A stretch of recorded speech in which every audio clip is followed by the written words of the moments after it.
हजरत बाबा जी सैयद वारिस शाह शहनशाह लजपाल रहमतुल्लाह अलैह पंजाबी दे बहुत वड्डे शायर।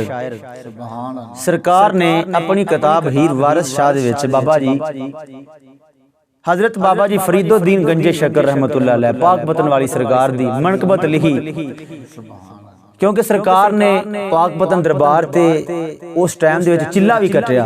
वारिस शाह सरकार बाबा फरीद साहब दे दरबार दे उत्ते काफ़ी देर रुके भी रहे ने, तो उन्हां दी मनकबत लिखदे पे ने। मैं सामीन दी नज़र कर रहा, सुन के लाइक ते शेयर जिहड़ा वो जरूर करो इंशाअल्लाह। सारे जिहड़े मेरे भरा ने पंजाबी बेली सज्जन जिहड़े सूफिया दे मनन वाले ने, सारिआं दे तावन दे नाल इंशाअल्लाह असीं इस तरह इस जिहड़ा साडा काम इहनूं अगे लैके चलांगे। तो सरकार लिखदे ने ओ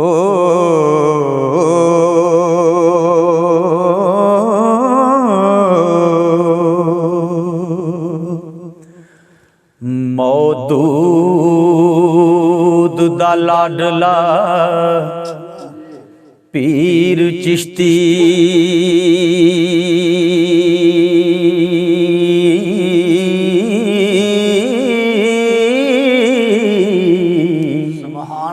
शकरगंज मसूद भरपूर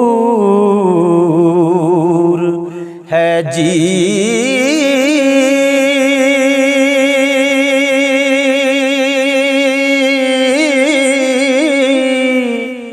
बाइयां कुतबा विच है पीर कामल हो,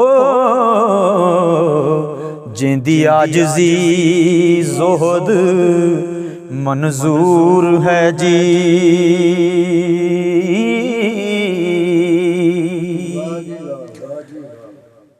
खानदान विच चिश्त दे काबलियत शहर फकर दा पटन ममूर है जी।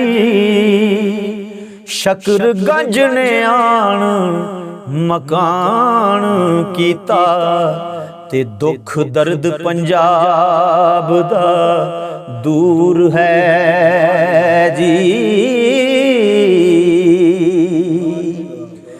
ते सोटा सब्र दा मारिया नफ्स मूजी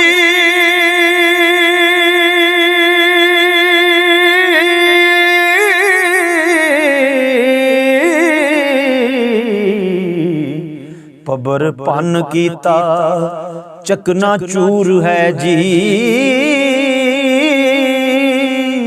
नाल शौक खुदा दे शमा जागी हो, ते दीन दुनिया अंदर नूरो नूर है जी।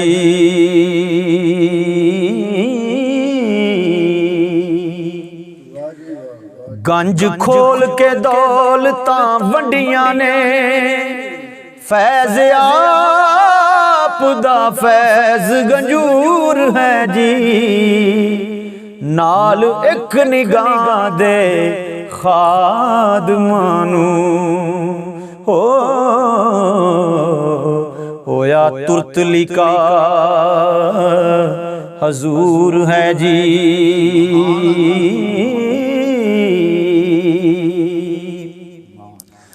ज़ोहदुल अंबिया नाम तराया सू,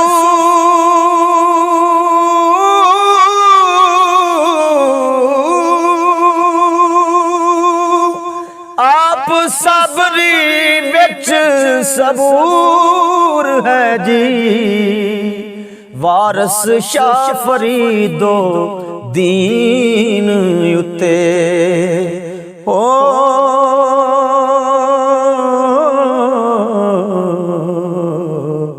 रहम रब दा फजल वफूर है जी।